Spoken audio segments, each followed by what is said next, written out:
प्यारे विद्यार्थियों, इस वीडियो के माध्यम से हम फर्स्ट टर्मिनल एग्जाम के लिए सोशल साइंस के इंपॉर्टेंट क्वेश्चंस 40 डिस्कस करने वाले हैं। इस वीडियो के माध्यम से 40 इंपॉर्टेंट क्वेश्चंस डिस्कस किए जाएंगे। तो चलिए स्टार्ट करते हैं इस वीडियो के सॉल्यूशन को। तो पहले क्वेश्चन से स्टार्ट करेंगे हम, और ये सारे के सारे प्रश्न जो है आपके एग्जाम की दृष्टि से बहुत ही महत्वपूर्ण है, क्योंकि ये झारखंड बोर्ड का ही है। 2023 में जो है ये एग्जाम के लिए जारी किया गया है। तो चलिए स्टार्ट करते हैं इसके पहले क्वेश्चन से। इसमें पहला क्वेश्चन देखिए, निम्न में से, और मैं आपसे एक बात और रिक्वेस्ट करना चाहूँगा, जब आप ये पीडीएफ भेजते हैं, कभी भी पीडीएफ भेजते हैं, तो पीडीएफ है ना, हमेशा कोशिश करिए कि आप बिल्कुल साफ भेजें। अगर साफ नहीं भेजते हैं तो हमारे सॉल्यूशन बनाने में प्रॉब्लम आती है। जैसे आप देख पा रहे हैं, आपको भी देखने में तकलीफ हो रही होगी। तो इस वीडियो का सॉल्यूशन बनाने में काफ़ी परेशानी हुई है, लेकिन काफ़ी रिक्वेस्ट आ रही थी इसलिए बना दिया, अन्यथा हम इसको नहीं बनाते क्योंकि ये धुंधला है। तो हमेशा जब वीडियो आप भेजते हैं, वीडियो बनाने के लिए, सॉल्यूशंस के लिए कोई भी पेपर भेजते हैं आप, तो उसका पीडीएफ बनाइए। अगर पीडीएफ नहीं आता है तो सीख लीजिए, बहुत इजी चीज़ है, बहुत छोटा सा ट्रिक लगता है। केवल फ़ोटो खींचिए और सभी को पीडीएफ सॉफ्टवेयर से एक साथ कर दीजिए, और साफ़ फ़ोटो खींचिए। साफ़ फ़ोटो खींचेंगे तो ऑटोमेटिकली जो पीडीएफ है वो भी साफ़ बनेगी। तो साफ फोटो के साथ आप जो है पीडीएफ बनाइएगा, अब ध्यान रखिएगा आप। और चलिए, आप व्हाट्सएप नंबर नीचे डिस्प्ले हो रहा है, इस पे अपने जो भी एग्जाम पेपर्स हैं वो आप भेज सकते हैं, उसके सॉल्यूशन हम कर देंगे। तो पहला जो क्वेश्चन है यहाँ पे पूछा गया, निम्न में से किस वर्ग ने फ्रांस की क्रांति में मुख्य भूमिका निभाई थी। और ये पेपर दोनों मीडियम के लिए है, इंग्लिश प्लस हिंदी वर्जन में है, तो दोनों को ही परेशानी नहीं होगी, और सारे आंसर्स इसमें आपको दे दूंगा मैं। Which among the following class of people played a major role in French revolution. तो वो था मध्यम वर्ग लोग, यानी कि मिडिल क्लास के लोग थे जो, ये आपका सही आंसर हो जाएगा। उसके बाद दूसरा जो क्वेश्चन है, इसमें पूछा गया, जर्मनी का एकीकरण किस वर्ष पूरा हुआ था।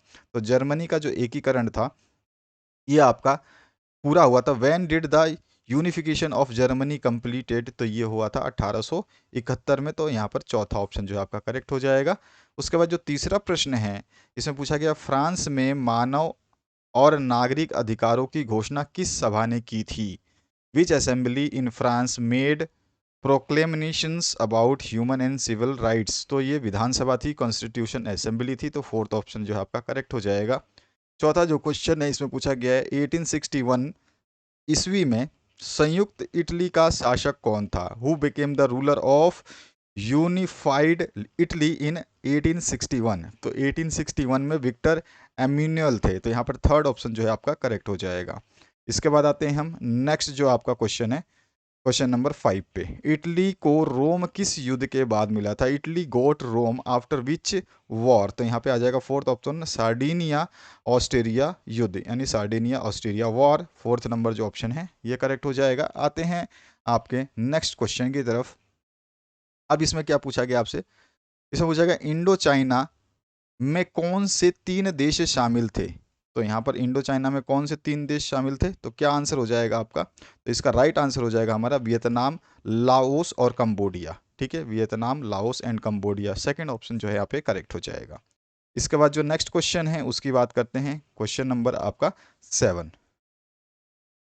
क्वेश्चन नंबर 7 देखिए, मैंने आपको बताया है बार बार कि पेपर जो है आप बिल्कुल आराम से, शांति से और सही तरीके से साफ साफ भेजें। ये धुंधला पेपर है, लेकिन मैं क्वेश्चंस पढ़ रहा हूँ तो आपको दिक्कत नहीं होगा। यहाँ पर जो है आपको इंग्लिश में मैं क्वेश्चन बता चुका हूँ, which 3 countries were included in Indochina. ठीक है, ये चीज़ ध्यान रखना है। और Italy got Rome after which war. इसी तरह से जो ऊपर वाला है, who become the ruler of unified Italy in 1861 AD.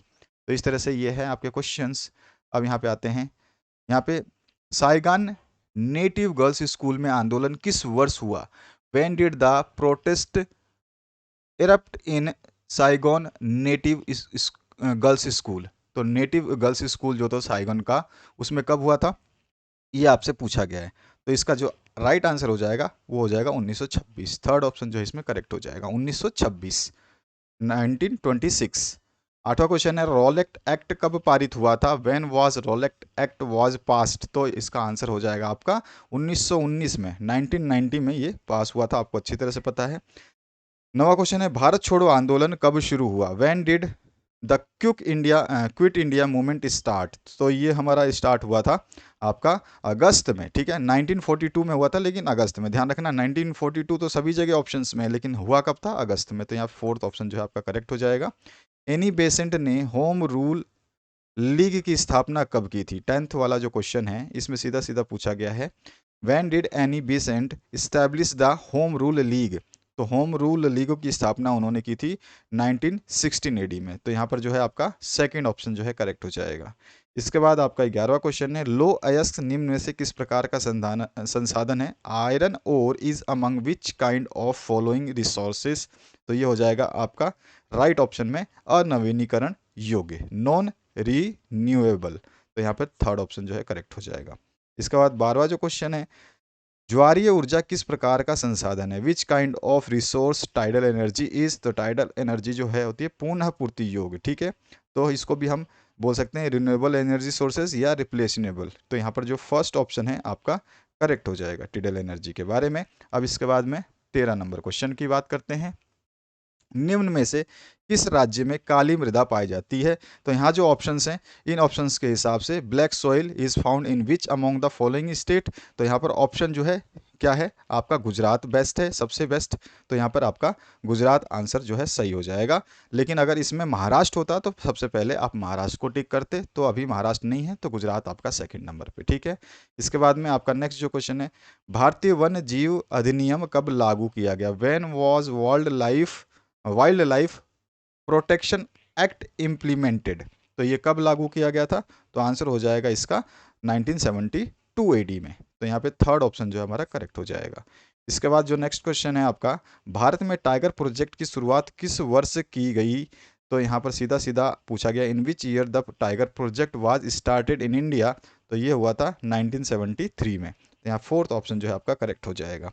अगले क्वेश्चन की बात करते हैं, जिसमें पूछा गया, निम्न में से किस राज्य में दामोदर नदी घाटी परियोजना स्थित है?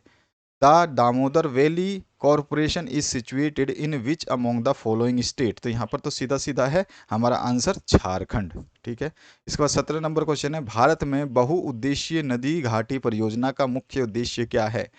What is the main objective of multipurpose river valley project in India? तो इसका क्या है उद्देश्य? तो बाढ़ को नियंत्रण करना भी, पर्यटन को बढ़ावा देना भी और पेयजल की व्यवस्था करना भी, ये सारे के सारे जो है इसके उद्देश्य हैं। तो इसीलिए इसमें ऑप्शन नंबर 4 जो है करेक्ट हो जाएगा, उपयुक्त सभी, ऑल ऑफ दी अबव, ठीक है।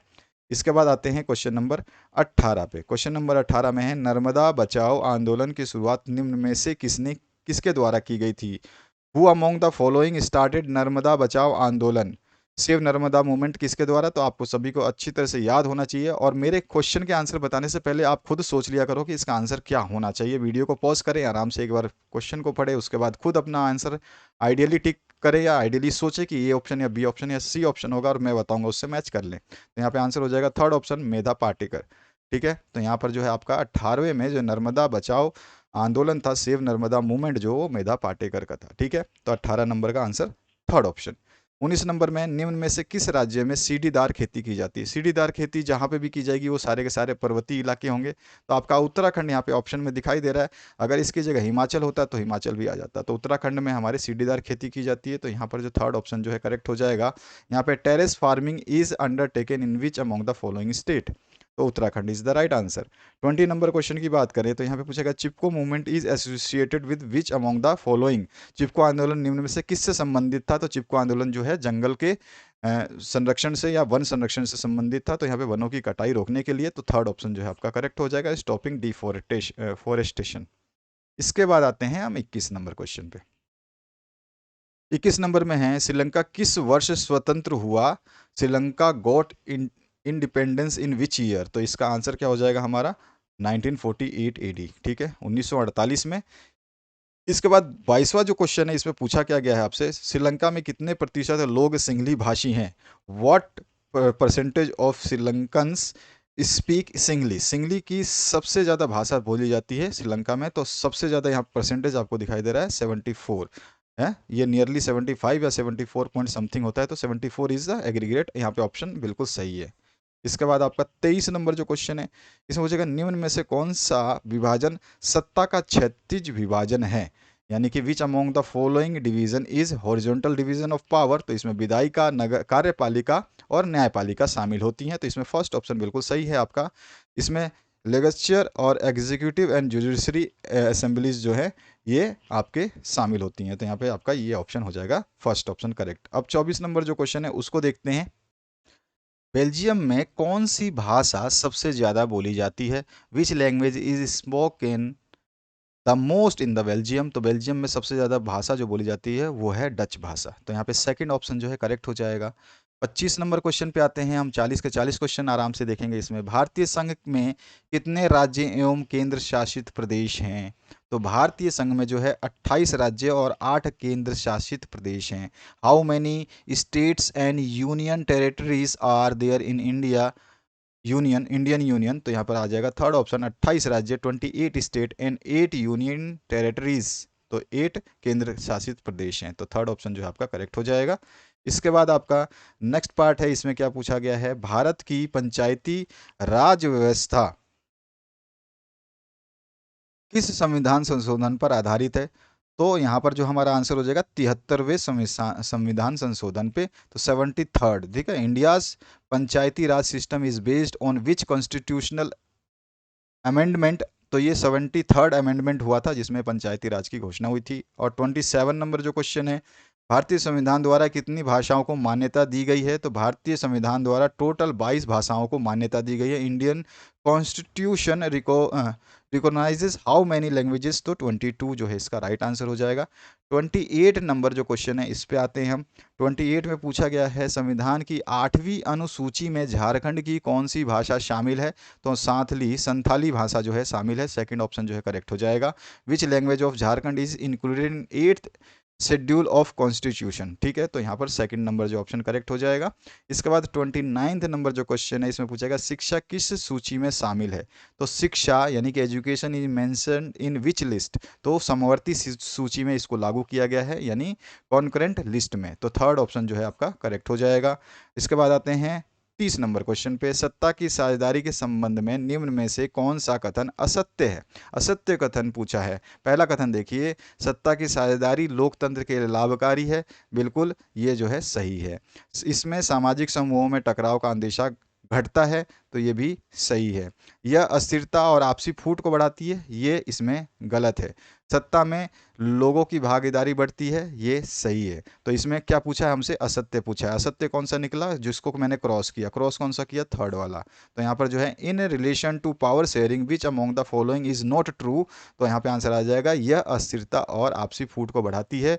This increases in stability and जो है आपका सेजम्स। तो यहाँ पर जो है थर्ड ऑप्शन जो है आपका करेक्ट हो जाएगा।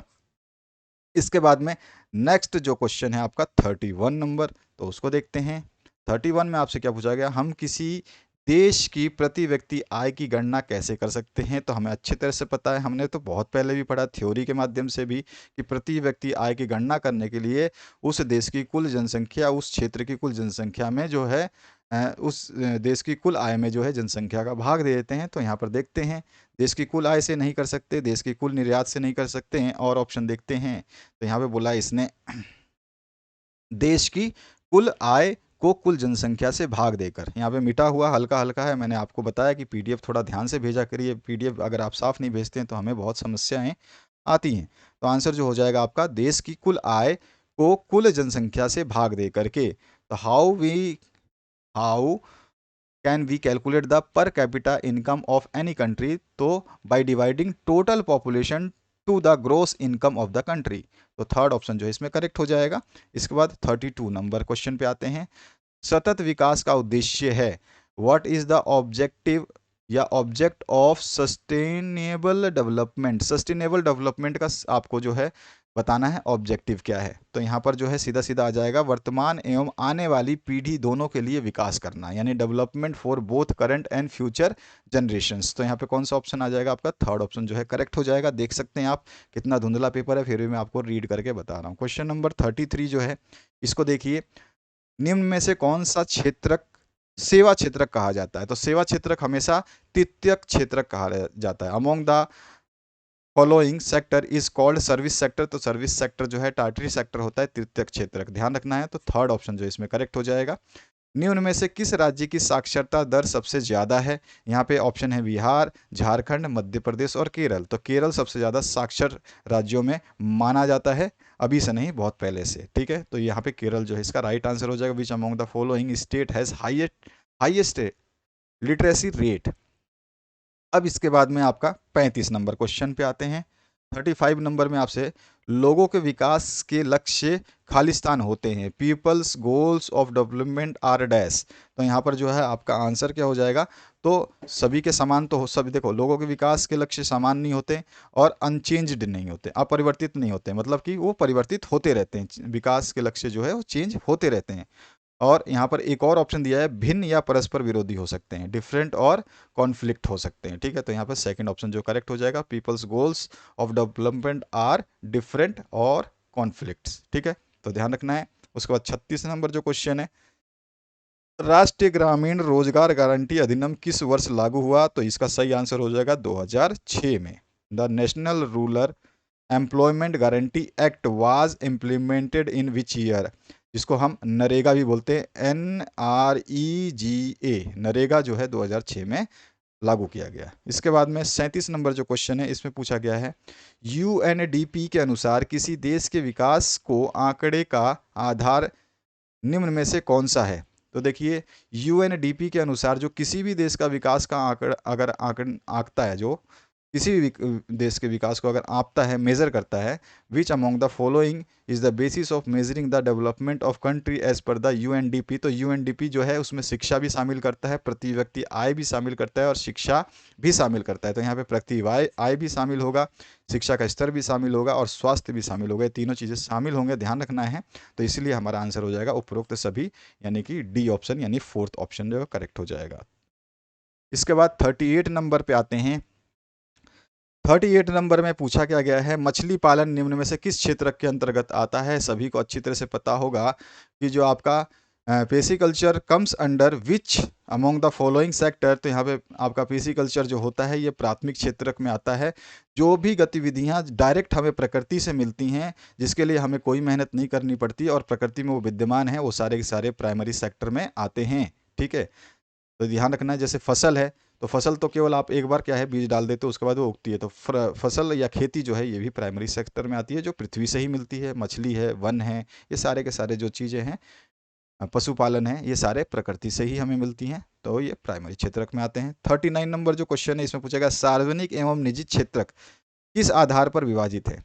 ठीक है, तो यहाँ पर सीधा सीधा पूछा गया, public and private sectors are divided on what basis? तो इनका बेसिस क्या है, आधार क्या है, किस आधार पे इनको विभाजित किया जाता है कि सार्वजनिक है या निजी है? तो इनका जो ऑनरशिप है उसी के बेसिस पे, यानी कि स्वामित्व किसका है। अगर मेरा है तो वो पब्लिक ना होकर के क्या हो जाएगा, प्राइवेट हो जाएगा, और जो सभी का है वो पब्लिक हो जाएगा। तो स्वामित्व किसका है, सरकार का है या स्वयं का? तो उसी के ऊपर विद्यमान होता है इसका मतलब मेन आधार। तो यहाँ पे उद्यमों के स्वामित्व पर बोल सकते हैं, थर्ड ऑप्शन, या फिर ऑनरशिप ऑफ इंडस्ट्री। इसके बाद आपका अंतिम प्रश्न जो है इस सेक्शन का, आप अपना पेपर भेज सकते हैं, PDF लिंक बना करके, PDF पूरी की पूरी जो है आपको आराम से साफ भेजना, हमेशा साफ भेजना। अभी ध्यान रखना, नेक्स्ट टाइम से अगर ऐसे ब्लर पेपर होंगे तो हमारी भी आंखें खराब होती हैं और आपकी तो होती ही होती हैं। तो इस चीज़ का थोड़ा ध्यान रखें और पेपर भेजते समय सावधानी बरतें, आराम से फ़ोटो खींचें, रोशनी में खींचें और अच्छी फ़ोटो आ जाती है। आजकल स्टैंडर्ड कैमरा आ रहे हैं।